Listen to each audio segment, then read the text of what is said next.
بسم الله الرحمن الرحيم نحمده ونصلي على رسوله الكريم أما بعد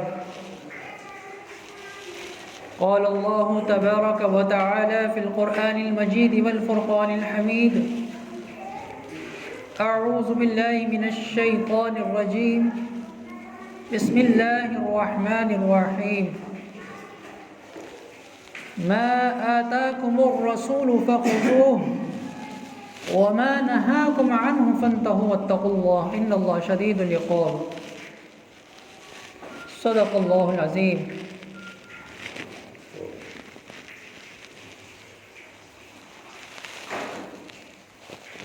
اللهم صل على سيدنا ومولانا محمد وعلى آل سيدنا ومولانا محمد وبارك وسلم. میرے محترم بزرگوں اور دوستوں، ملت اسلامیہ کے نوجوانوں، اللہ رب العزت کا احسان اور کرم کہ اللہ تعالیٰ نے ہمیں جمعہ کا مقدس دن عطا فرمایا، اپنے دربار کی حاضری نصیب فرمائی. اللہ ہماری اس حاضری کو قبول فرمائے.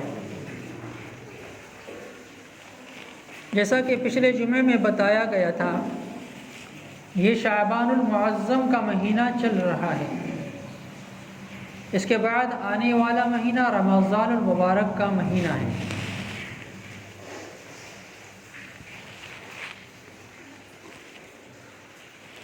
اور اس کے تعلق سے اس کی فضیلت کے بارے میں آپ حضرات کو پچھلی بار بتلا دیا گیا تھا کہ اللہ کے نبی صلی اللہ علیہ وسلم نے اس مہینے کو اپنا مہینہ قرار دیا ہے، یعنی کہ اس مہینے کے اندر زیادہ سے زیادہ اللہ کے نبی صلی اللہ علیہ وسلم کی سنتوں کا اتباع کیا جائے، آپ صلی اللہ علیہ وسلم کے بتائے ہوئے طریقے کے مطابق زندگی گزاری جائے، آپ صلی اللہ علیہ وسلم کے مطابق دیے ہوئے اعمال کے اوپر پابندی سے عمل کیا جائے. یہ آپ صلی اللہ علیہ وسلم کے مہینہ ہونے کا مطلب ہے.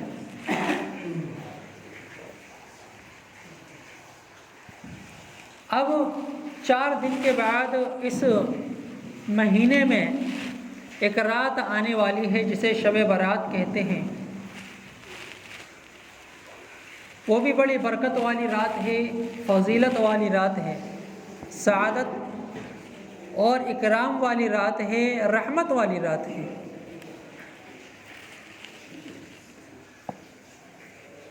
لیکن ہمارے معاشرے کے اندر ایک بہت بڑی خرابی یہ ہے کہ ہمارا جو معاشرہ ہے وہ اس چیز کو چاہتا ہے کہ جس چیز کے اندر تڑک بھڑک ہو، جس چیز کے اندر شور شرابہ ہو، جس چیز کے اندر منورنجن ہو، جس کام کے اندر اس کی سیر و تفریح ہو، ہمارا جو معاشرہ ہے اس قسم کے اعمال چاہتا ہے. ہمارا معاشرہ جو ہے وہ جو دین چاہتا ہے وہ اس قسم کا دین چاہتا ہے کہ جو اس کو اپنی نفسانی خواہشات اور اپنی مرضیات پوری کرنے کی پوری اجازت یا پوری آزادی دیتا ہو. ہمارا معاشرہ جو ہے ایک ایسا دین چاہتا ہے. شب برات کے تعلق سے بھی ہمارے معاشرے کے اندر بہت ساری خرابیاں اسی وجہ سے پائی جاتی ہیں کہ جو ہمارا معاشرہ ہے وہ والا دین نہیں چاہتا کہ جو اللہ نے قرآن کریم کے اندر بیان کیا یا اللہ کے نبی صلی اللہ علیہ وسلم نے حدیثوں کے اندر بیان کیا، اپنی زبان مبارک سے ارشاد فرمایا یا صحابہ اکرام رضوان اللہ تعالی علیہم اجمعین نے اس پر عمل کر کے دکھلایا. ہمارا معاشرہ والا دین نہیں چاہتا. ہمارا معاشرہ یہ چاہتا ہے جس کے اندر شور شرابہ ہو، ہلہ گلہ ہو، سیر و تفریح ہو، منورنجن ہو، اس قسم کی چیزیں چاہتا ہے. اور وہ چیزیں پھر ہماری شب برات کے موقع پر دیکھنے کو بھی ملتی ہیں. ایک عام بیماری تو اس میں یہ ہو گئی پٹاخوں کی. ایک دیوالی جیسا ماحول ہماری شب برات میں، اس میں ہر سال جو بڑھوتری ہونے لگتی ہے. ایک عبادت والی رات کے اندر ہم ایک شیطانی کام کر کے اس عبادت کو تو ہم خراب کرتے ہی ہیں،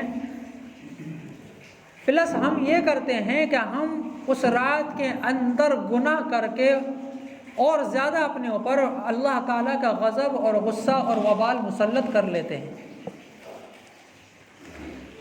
بھئی ایک انسان وہ ہے جو عبادت نہیں کر رہا،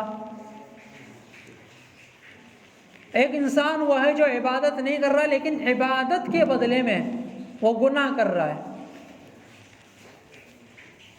گنہگار دونوں ہیں، لیکن وہ زیادہ بڑا گنہگار ہے جو عبادت کے بدلے میں، عبادت کے بدل کے اندر یا عبادت کے نام پر گناہ کر رہا ہے، وہ زیادہ بڑا گنہگار ہے۔ تو یہ آتش بازی کا جو معاملہ ہے یہ بھی ہمارے معاشرے کے اندر کئی سالوں سے شب برات کے موقع پر بہت زیادہ، بڑے بھی بچوں کو آرام سے چھوٹ دے دیتے ہیں، جی بچے ہیں، بچوں کی خوشی ہے، یہ کہہ کر 2 لفظوں میں بات ختم کر دیتے ہیں۔ ابھی کل ہی ہمارے پاس بچہ پڑھنے والا ہے، 10 سال کا بچہ، وہ کہنے لگا کہ جی حافظ جی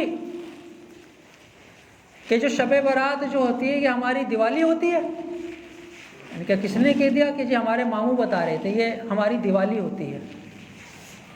ہم بچوں کو اچھی چیزیں تو سکھانے سے رہے، اسلامی طریقہ بتلانے سے تو رہے، ہم اور بچوں کے اندر غیر اسلامی رسومات اور غیر اسلامی کام بھر رہے ہیں اور ان کو مذہب کے نام پر ہم بتلا رہے ہیں۔ اب بچوں کو تو کیا چاہیے بھائی؟ منورنجن تو چاہیے بچوں کو، کھیل تماشا ان کو چاہیے ہی چاہیے۔ بچے تو بڑی تیزی سے اس چیز کی طرف بھاگتے ہیں، اوپر سے اس پر مذہبی رنگ اور چڑھا دو۔ بھئی ایک تو کھیل کود ہو رہا ہے، ٹھیک ہے، کھیل تماشا ہو رہا ہے، لیکن اس پر ایک مذہبی رنگ اور چڑھا دو، یہ ہماری مذہبی دیوالی ہوتی ہے۔ تو بتائیے ہمارا معاشرہ کہاں جائے گا؟ کیا ہمارا معاشرہ صحیح دین، صحیح قرآن اور صحیح حدیث کو حاصل کر سکتا ہے؟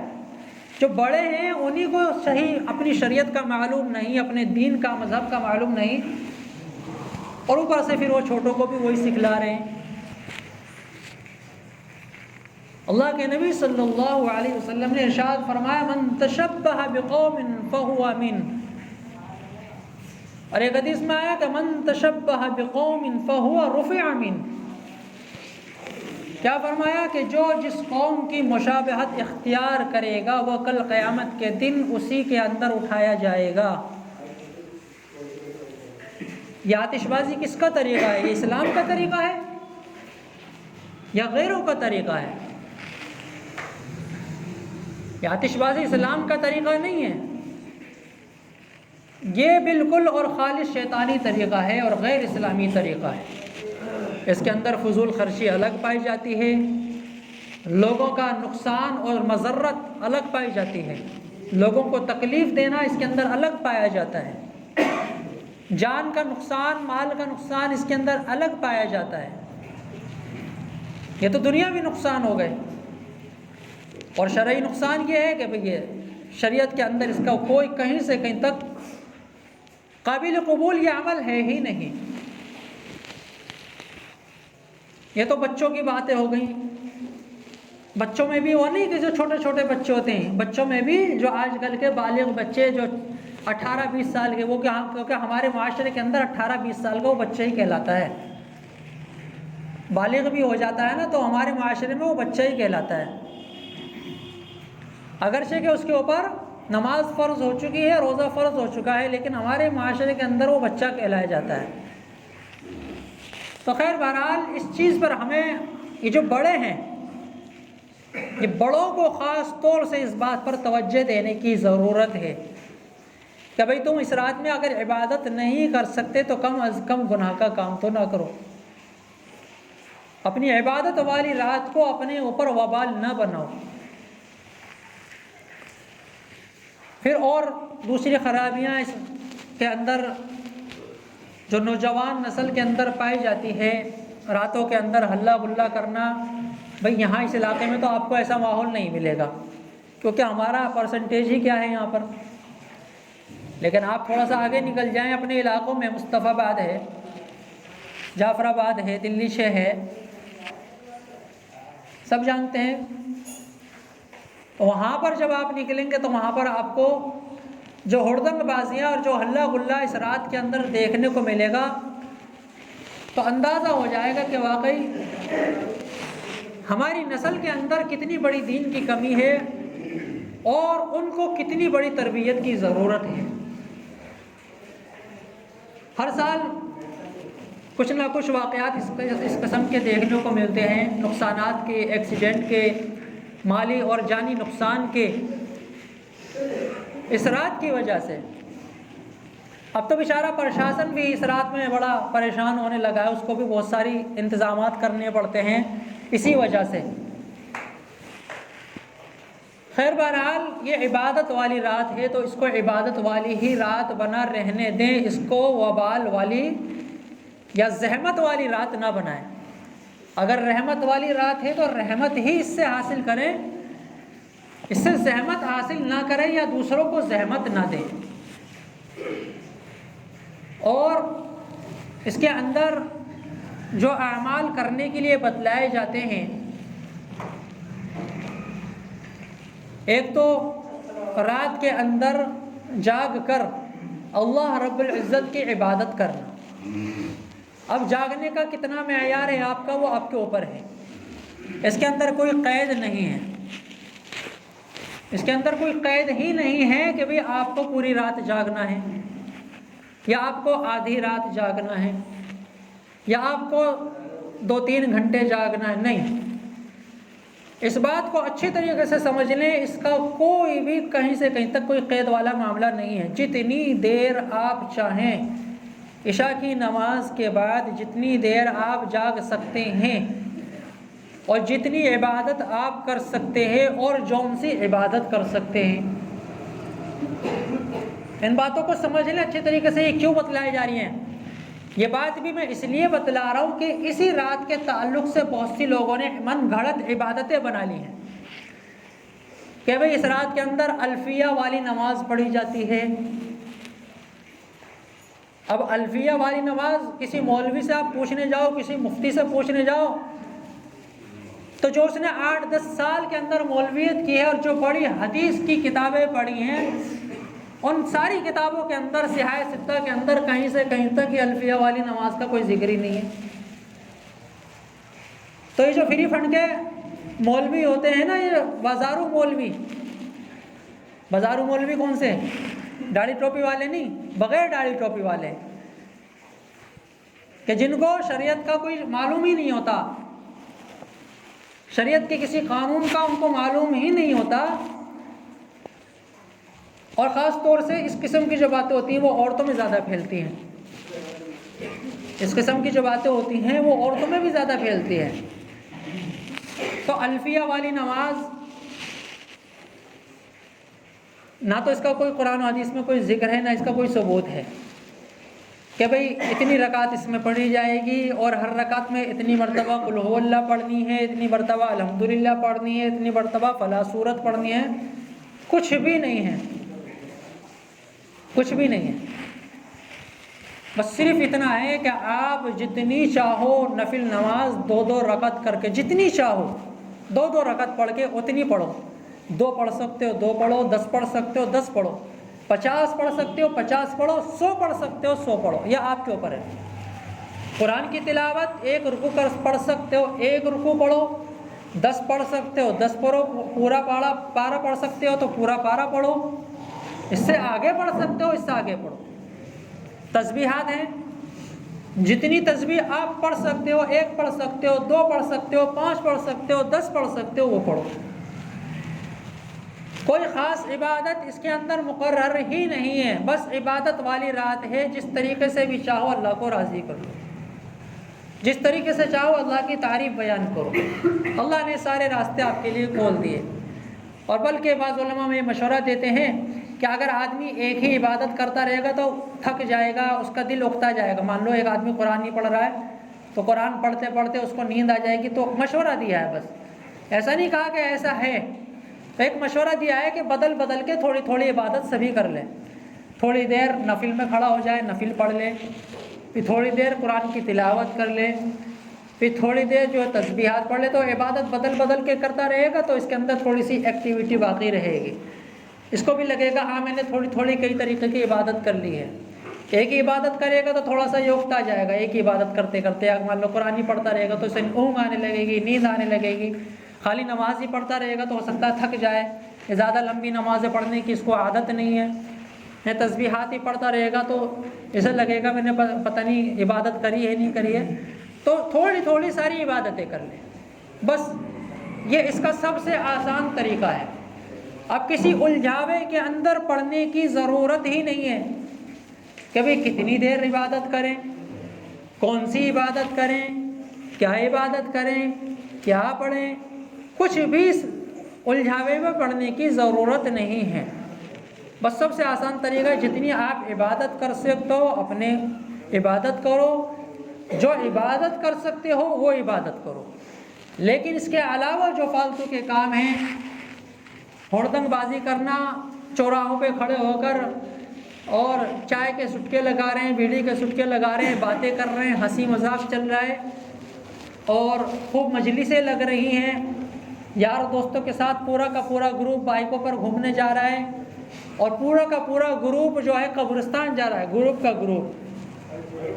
دیکھیے شریعت کے بہت سارے قانون اور اصول ہیں، لیکن میں اگر آپ کو وہ قانون اور اصول یہاں پر بتانے بیٹھ جاؤں تو شاید 1 گھنٹہ یا 2 گھنٹے بھی کم پڑ جائیں، جسے بیسک کہتے ہیں. کسی بھی چیز کا اگر بیسک معلوم ہوتا ہے تو اس کے احکاموں کو سمجھنا، اس کے رولز کو سمجھنا بہت آسان ہو جاتا ہے. اور اگر ہم کسی چیز کا بیسک نہیں جانتے تو ہم تو پھر دھول میں لٹھی چلاتے رہیں گے.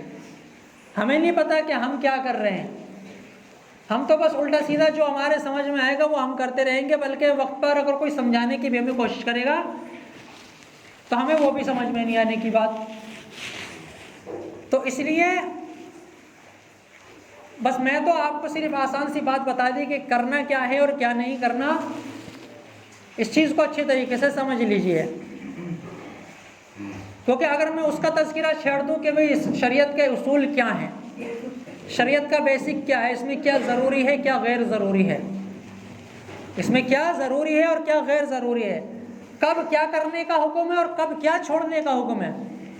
شریعت کے اندر اگر کہیں کچھ کرنے کا حکم ہے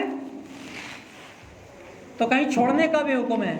نیک کاموں کی بات کر رہا ہوں میں، حالانکہ شریعت نیک کاموں کے کرنے کی کہتی ہے نا، لیکن شریعت کے بعض موقع ایسے ہیں کہ نیک کاموں کے چھوڑنے کو زیادہ بہتر کہتی ہے کہ اس موقع پر اس نیک کام کو چھوڑ دینا تمہارے لیے بہتر ہے. یہ بہت الگ بحث ہے، بہت الگ، کیونکہ ایک بیسک ہے سارا. اللہ نے کبھی موقع دیا، زندگی رکھی اور وقت آپ لوگوں نے دیا تو انشاءاللہ اس کو کسی اور موقع سے سمجھائیں گے. دوسری چیز یہ تو ایک رات کی عبادت کی میں نے بات بتلا دی. دن کا روزہ رکھنا، اچھا یہ روزہ بھی کیا ہے، نفل روزہ ہے. جو رکھے گا اس کو ثواب ہے، جو نہیں رکھے گا اس پر کوئی گناہ نہیں ہے. اور کسی کو یہ کہنے کا بھی اس سے حق نہیں ہے ابے تو نے روزہ نہیں رکھا، شب برات کا تو نے روزہ نہیں رکھا، یہ کہنے کا بھی اس کو حق نہیں ہے کہ وہ کسی سے یہ بات کہے کہ تو نے روزہ نہیں رکھا، آج کا روزہ نہیں رکھا، ابے سب نے روزہ رکھا تو نے نہیں رکھا. یہ کہنے کا بھی اسے حق نہیں ہے کیونکہ یہ نفل عبادت ہے. پتہ نہیں اس کی کیا مجبوری ہے، کیا اس کو پریشانی ہے، کیا دقت ہے. تو نفل عبادت ہے، روزہ آپ رکھیے. حدیث کے اندر اس کا ایک ثبوت ملتا ہے، فضیلت ملتی ہے، لیکن نہ تو یہ واجب ہے نہ فرض ہے. تو 3 اعمال میں نے عام طور سے اس کے بتلا دیے. ایک تو کیا ہے، رات کو شب گزاری کرنا، اللہ کی عبادت کرنا، جتنی ہو سکے اتنی عبادت کرو. اچھا اس میں ایک چیز اور میں بتلاتا ہوں، سب سے بہتر عبادت کی جو جگہ ہے وہ اپنا گھر ہے نفل عبادت کے لیے، کیونکہ یہ اس میں اس رات کے اندر جتنی بھی عبادتیں ہیں وہ سب نفلی عبادتیں ہیں. وہ سب کیا ہیں، نفلی عبادتیں ہیں. تو سب سے بہتر جگہ جو ہے وہ اپنا گھر ہے، اپنے گھر کے کونے میں ایک کوٹری کے اندر، بند کمرے کے اندر آپ عبادت کیجئے۔ آپ کو گھر سے نکلنے کی ضرورت ہی نہیں ہے، سب سے افضل تو طریقہ یہ ہے۔ ہاں، بعض لوگوں کے گھروں کے اندر چھوٹے چھوٹے کسی کے مکان ہیں، کرایہ کا مکان ہے، کمرہ چھوٹا ہے، یا بچوں میں کچھ ایسی دقت ہے، چھوٹے بچے ہیں وہ عبادت نہیں کرنے دیں گے، تو کچھ لوگوں کے ساتھ جو مجبوری ہے ان کے لیے اجازت ہے کہ وہ مسجد میں آ کر سکون کے ساتھ، اطمینان کے ساتھ عبادت کر لیں۔ یہ اس معنی کر تو اجازت ہے، ورنہ نفلی عبادت کے لیے شریعت نے کہیں بھی حکم نہیں فرمایا، کہیں بھی حکم نہیں فرمایا کہ جمعیت کو اختیار کیا جائے۔ تہجد کی نماز آپ دیکھیے کتنی افضل ترین نماز ہے، جو کہ انبیاء اکرام کا اور بزرگان دین کا اور صحابہ اکرام کا شعار ہے، جنہوں نے اس کو لازمی اور پابندی سے پکڑ رکھا تھا۔ اتنی مقبول ترین اور اتنی فضیلت والی عبادت کے لیے بھی شریعت نے یہ حکم نہیں دیا کہ مسجدوں کے اندر اکٹھے ہو کر اس عبادت کو کرو، بلکہ کیا فرمایا؟ اپنے گھروں کے اندر اس عبادت کو کرو۔ تو اگر گھر میں موقع نہیں ہے تو اس رات میں، شب برات میں آپ آ کر مسجد میں آ کر عبادت کر سکتے ہیں، مجبوری کے درجے میں آ کر۔ تو ایک تو یہ رات کی عبادت کا معاملہ ہو گیا۔ دوسرا کیا ہے؟ قبرستان اگر جانا ہے یہ کوئی واجب اور ضروری نہیں ہے۔ میں شریعت کے ایک اصول کے تحت بات کر رہا ہوں، کیونکہ بیسک بتلانے کا یہاں پہ کوئی موقع نہیں ہے۔ میں صرف ایک آپ کے سامنے جو ایک اس کا شریعت کا رزلٹ ہے، جو اس کا ایک قانون ہے، وہ صرف آپ حضرات کے سامنے پیش کر رہا ہوں۔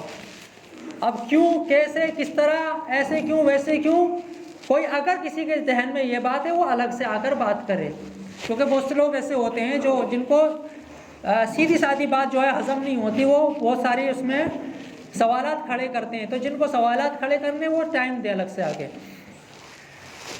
تو اس رات کے اندر قبرستان کا جانا نہ تو واجب ہے، نہ فرض ہے، نہ سنت مؤکدہ ہے۔ سنت مؤکدہ سمجھتے ہیں نا، کہ جس سنت کو ہمیں پڑھنا ہی ضروری ہے، جیسے نماز کے ظہر کے اندر 4 رکعت نماز جو ہیں فرض سے پہلے سنت مؤکدہ ہیں، اگر ہم نہیں پڑھیں گے تو گنہگار ہوں گے۔ پھر ظہر کی نماز کے بعد جو 2 سنتیں ہیں وہ بھی سنت مؤکدہ ہیں، نہیں پڑھیں گے تو ہم گنہگار ہوں گے۔ لیکن عصر کی جو 4 سنتیں ہیں فرض نماز سے پہلے، وہ سنتیں غیر مؤکدہ ہیں، یعنی ان کے بارے میں کوئی تاکید نہیں کی گئی۔ مؤکدہ کا مطلب کیا ہوتا ہے؟ تاکید کرنا، کسی کو یہ کہنا کہ یہ کام کرنا ہے، اللہ کے نبی صلی اللہ علیہ وسلم نے کہہ دیا کہ یہ کام تمہیں کرنا ہے، تو اسے مؤکدہ کہتے ہیں۔ تو عصر کی جو غیر مؤکدہ ہیں نہیں پڑھیں گے تو کوئی گناہ نہیں ہے۔ ظہر کی جو ہے سنتیں 4 وہ مؤکدہ ہیں۔ تو یہ میں نے ایک چھوٹا سا آپ کو ایک اصول بتلا دیا۔ تو قبرستان کے اندر جانا اس رات کے اندر نہ تو فرض ہے، نہ واجب ہے، اور نہ ہی سنت مؤکدہ ہے، بلکہ مستحب ہے۔